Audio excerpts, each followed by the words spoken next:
Well, hello, football fans, UFL fans. Well, I don't know what tomorrow holds for the Sunday games, but my goodness, were these two Saturday games awesome tonight.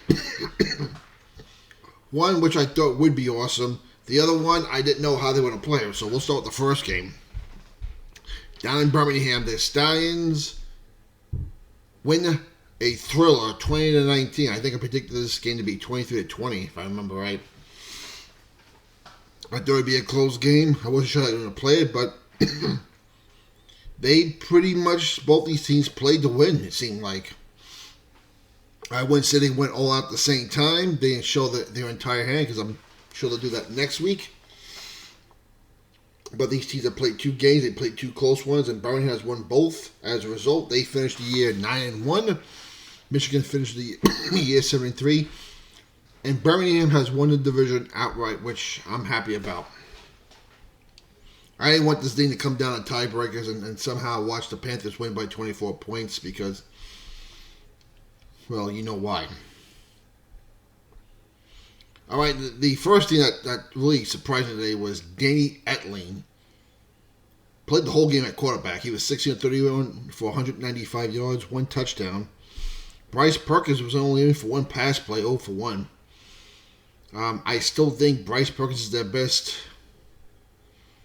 option next week, so I don't know what Mike Nolan is thinking. But, who knows? I mean, Bryce Perkins did have 37 yards in rushing on 3 attempts, but truth be told, Michigan dominated this game statistic-wise, 324 to 223, 100 more yards for the Michigan total offense. 70 more yards in pass offense, 32 more yards in rushing offense. Total plays 56 to 50. Time possession 34 to 26, pretty much in favor of Michigan. Adrian Martinez, not the greatest of games today. He was 14 of 28, 163 yards, one touchdown. And let's see, let's go straight to the fourth quarter. Michigan down 19-13. They score under a minute to go. They convert the single point to go ahead with 2019. Michigan drives down. They attempt a 54-yard field goal on figure. What was it? 53-yard field goal, and Jake Bates misses it to give the Stallions the win and the outright division championship. Now, listen, I wouldn't call this an ESPN Instant Classic today, neither one of these games, but these games were fun. And you wonder how next week's game is going to be, as I said. We've seen this before. Last year, we saw DC beat Arlington in Week 9 in overtime. We saw Houston crush Arlington Week 10. Then we see Arlington upset Houston the following week and beat DC the week before that. 2022, the Generals beat the Stars twice, including Week 10. The next week they play, and the Stars dominate New Jersey Generals and knock my Generals home. So, as good as this game was, I hope they leave a lot more for next week, because this is the conference game. This will be a Saturday 3 p.m. game. I think this would be the Fox game. I'm not sure about that. But game all in all, even though it was a fun game, didn't really mean much in the end anyway. But it's still good to see a real good game. Second game. Oh boy. St. Louis and San Antonio. San Antonio wins a squeaker 13-12, so we had two one-point games. And again, this game came down to a missed field goal. And Santosa has now missed, I think, his last 4 field goal attempts. So I think Wade Phillips better address that this week. Now, Chase Garbers did start. He was 5'11", 40 yards, one interception. Left the game with the wrist injury. This is not what I want to see. Quentin Dormady and then relief did a pretty decent job. 15 of 27, 188 yards, one touchdown.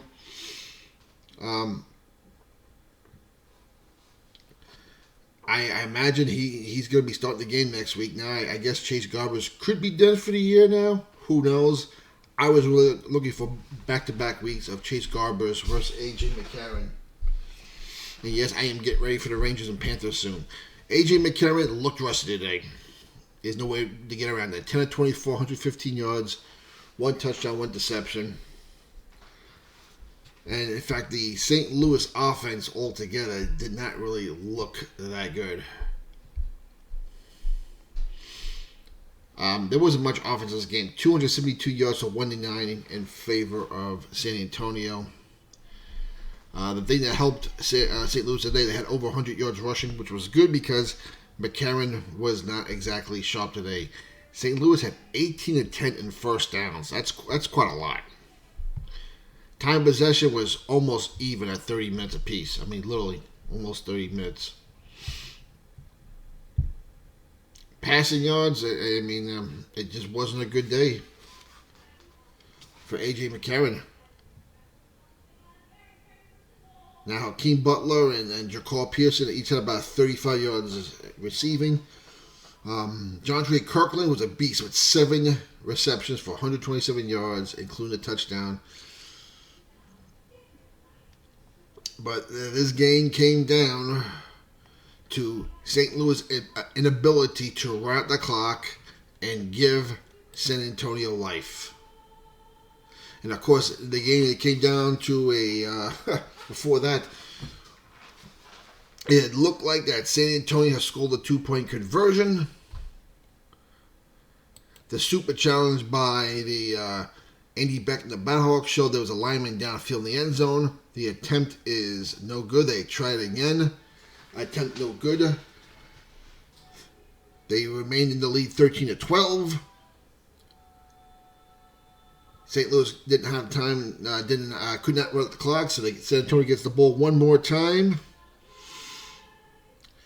And Santosa's field goal for 51 yards was no good at the end. In fact, it didn't even have a chance. It was a poor kick. I mean, Jake Bates hit it silently. He just missed it. Santosa's kick was just one.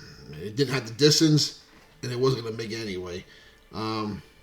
So as a result, St. Louis and San Antonio finished the year both at 7-3.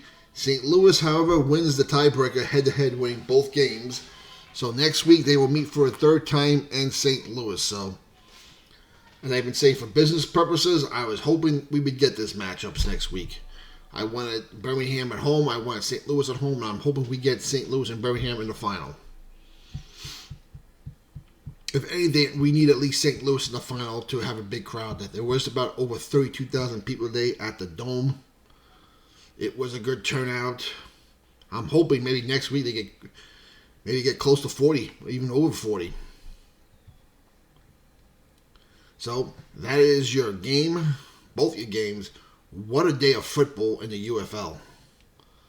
I was really worried about the first game being real boring. We had 2 good games. Now what's for tomorrow? We have DC Arlington. Of course, we have the Toilet Bowl in prime time. Memphis and Houston for the first round pick in every round. But we'll just stick for today. Today, if you're a football fan, a fan of the UFL or spring football, you had to be very happy. I thought we'd only get 1 good game the whole weekend. That meant something. We ended up getting 2 today. We'll see what happens tomorrow. But let me know what you think down below. What did you think about the end, about the Andy Beck's Super Challenge? Good catch by A.J. McCarron, the guys in the booth. And, of course, Jake Bates misses a field goal, which is a surprise. Santosa misses a field goal, which isn't a surprise. And I am looking forward to 2 more good games next week. All right, fans, for the love of football, We will talk to you later. In fact, hopefully we get 2 good games tomorrow, even though I mean nothing. Hopefully we can at least be entertained. We'll talk to you later.